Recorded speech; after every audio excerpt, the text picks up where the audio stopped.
Amados irmãos e irmãs, paz e bem, dia 22 de janeiro, o Evangelho é Marcos, capítulo 3, versículos de 13 a 19.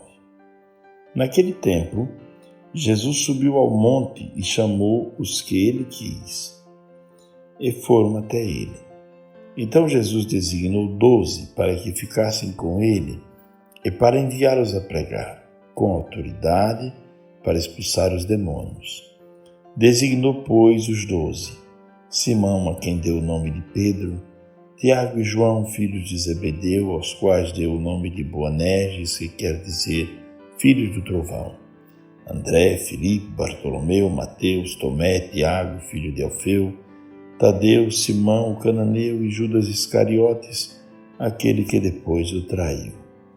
Palavra da salvação, glória a vós, Senhor. O evangelho que nós ouvimos é um evangelho tipicamente vocacional. Apresenta Jesus chamando os discípulos, não é? Chamou a si os que ele quis. O Papa João Paulo II escreveu um livro sobre o chamado, no qual ele diz que o chamado é sempre dom e mistério. Dom porque nenhum de nós, nenhum daqueles que é chamado a pregar, deve sentir-se chamado porque está à altura, porque é o mais preparado, porque é o mais que reúne mais condições. Não. É sempre um dom de Deus, um dom, uma graça recebida, da qual nós não devemos dizer eu mereço, mas eu procuro corresponder, apenas isso. E segundo, é um mistério, porque havendo tantas pessoas em condições talvez melhores do que esses que Jesus chamou, mas ele escolheu a estes, escolheu os que ele quis. Santo Agostinho, por sua vez, diz que Deus não chama os que já estão preparados, mas ele prepara os que ele chama. Significa dizer que a preparação acontece no caminho, na caminhada, na escuta da palavra. A preparação acontece no convívio com os sacramentos, a preparação acontece na busca sincera da vivência dos valores cristãos, na busca da vivência sincera do Evangelho. Ali o homem vai crescendo, vai se robustecendo, vai se tornando maduro. São mistérios do chamado de Deus. Há muitas perguntas que nós podemos nos fazer sobre o chamado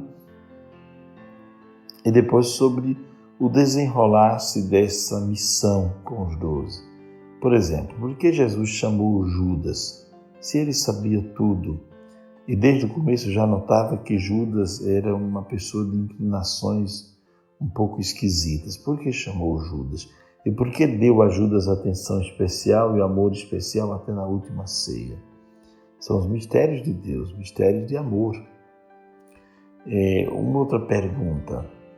Entre os discípulos, ou melhor, entre os apóstolos, Pedro se destacava porque Pedro se mostrava uma liderança que sempre tomava a frente, fazia perguntas, procurava dizer o que pensava sempre. Mas entre os apóstolos havia outros apóstolos que tinham características também muito interessantes, como João, que era muito místico. E por que Jesus quis confiar a sua igreja a um Pedro, que era um pouco temperamental e explosivo, e não a João, que era um homem mais manso e mais místico? São perguntas interessantes que a gente pode se fazer olhando o quadro das pessoas que Jesus convidou. Por que Jesus convidou pessoas aparentemente despreparadas? Porque, como disse no princípio, toda vocação será sempre dom e será sempre mistério. Deus chama a ele aqueles que ele quer. E os critérios de Deus não são os nossos. Muito interessante isso. Bom, então, primeira coisa. O texto começa dizendo que Jesus subiu ao monte certamente para orar. Porque toda boa decisão deve ser tomada em oração. Porque tudo que Jesus ia fazer, primeiro conversava com o Pai. Primeiro se colocava em oração para depois decidir o que seria melhor fazer ou não fazer. Tendo então subido ao monte para rezar, chamou a ele os que ele quis, e eles foram até ele. Então, Jesus chamou não para dar a eles uma tarefa, uma missão, um poder, não para dar para eles um distintivo qualquer que os diferenciasse, os tornasse maiores ou melhores que os outros, mas Jesus os chamou para que ficassem com ele, primeira coisa, para que aprendessem a conviver com ele e no convívio com ele aprendessem as grandes lições da fraternidade, do amor, do zelo para com o próximo, da compreensão, do perdão, os valores do Evangelho. Porque Deus, quando chama alguém para o seu serviço, não chama porque dependa do serviço daquela pessoa para a realização de uma obra.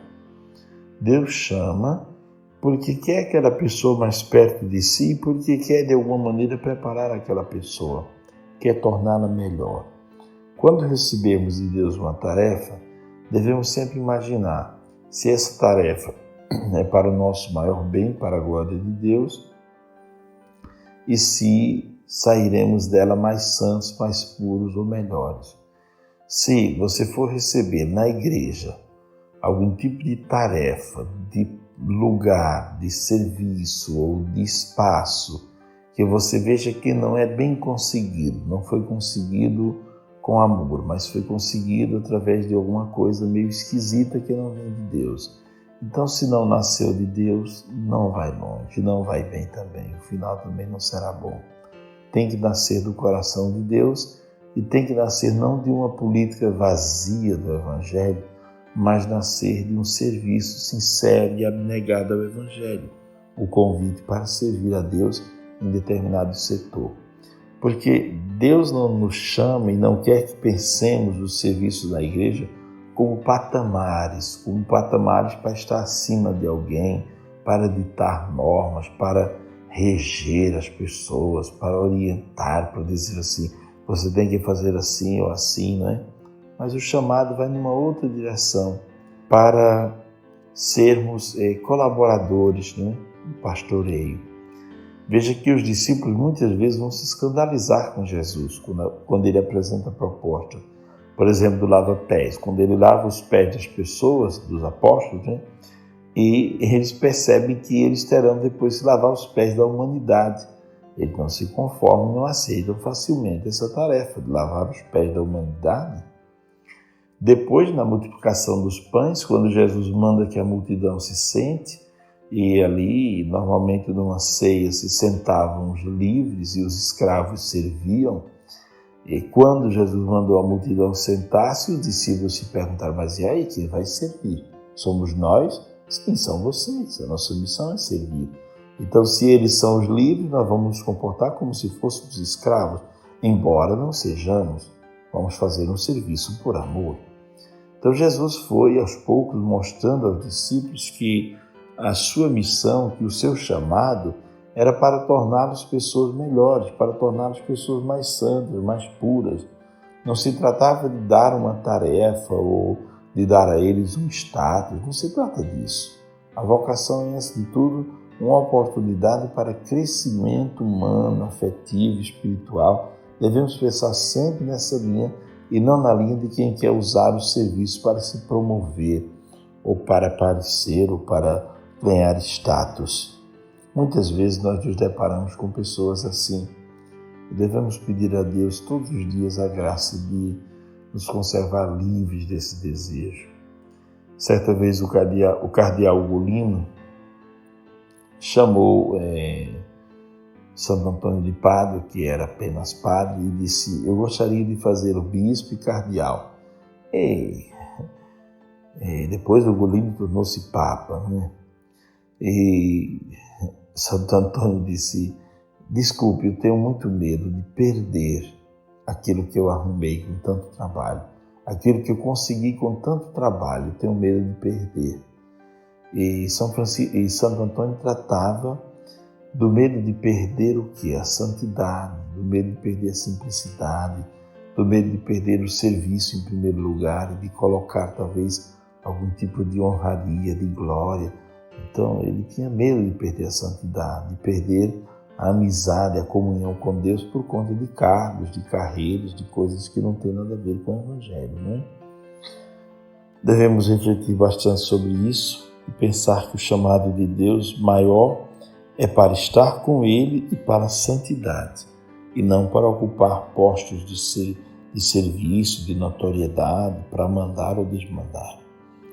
Bom, depois o texto continua, e Jesus pediu que ficassem com ele para enviá-los a pregar. E pregar com autoridade para expulsar os demônios, que não é só essa autoridade que eles vão receber, mas vão receber autoridade também para realizar curas, prodígios, milagres, e pregar com uma força capaz de converter as pessoas, como fez Pedro naquele discurso no qual converteu 3.000 pessoas numa única pregação. Então eles terão o fogo do Espírito Santo que vai guiá-los e vai conduzi-los. Depois o Evangelho apresenta o quadro dos 12. Quem são esses 12? Bom, são pessoas muito distintas, muito diferentes umas das outras. Jesus não busca uniformidade no seu grupo, mas busca unidade na diversidade. E assim é a igreja. A igreja de Cristo jamais deve pensar que vai ser toda, se comportar toda de um único jeito, vai ter uma única tendência, um único pensamento. Não será jamais assim, nunca foi assim, não será. Porque dentro da igreja existem pessoas com diversos modos de pensar, diversos modos de conceber o mundo, conceber a vida. Existem muitas antropologias, presentes na vida da igreja, e a antropologia é muito importante, o modo como a gente vê o homem, para depois construir o edifício do modo como nós vemos a Deus, o edifício da fé, o edifício moral, Então veja que são pessoas muito distintas que Jesus chama, Pessoas de várias origens, de vivências distintas, porque ele quer alimentar-se da riqueza desses homens, É interessante que certa vez um biblista me fez uma pergunta muito interessante, um grande biblista, estrangeiro, Prado Flores. Ele disse, gente, por que Deus chamou pescadores e não agricultores? Interessante, podia ter chamado agricultores, ou pessoas que lutavam com gado, cultivavam propriedades ou lutavam com animais. Por que chamou pescadores? E o próprio Prado Flores deu a seguinte resposta, bem, gente, Jesus chamou os pescadores porque o agricultor todo dia ele tem um caminho certo. Ele vai por aquele caminho e chega ao seu roçado, planta, trabalha ali e volta para casa. Então ele tem um roteiro muito certo. E já o pescador não, ele tem que ser muito mais criativo. Então, Jesus chamando pescadores, ele quis dizer que o reino de Deus é algo muito dinâmico, que não há um único modo de fazer nem de proceder, que o reino de Deus é um convite para que sejamos livres, espontâneos, belos aos olhos de Deus e que transformemos esse mundo num belo jardim. Transformemos e possamos devolver a este mundo o formato de jardim que foi perdido por Adão e Eva quando se colocaram contra Deus. Que o Senhor nos dê a graça de um ótimo dia, vivido na paz, na plenitude da graça. Abençoe-vos o Pai, o Filho e o Espírito Santo. Amém.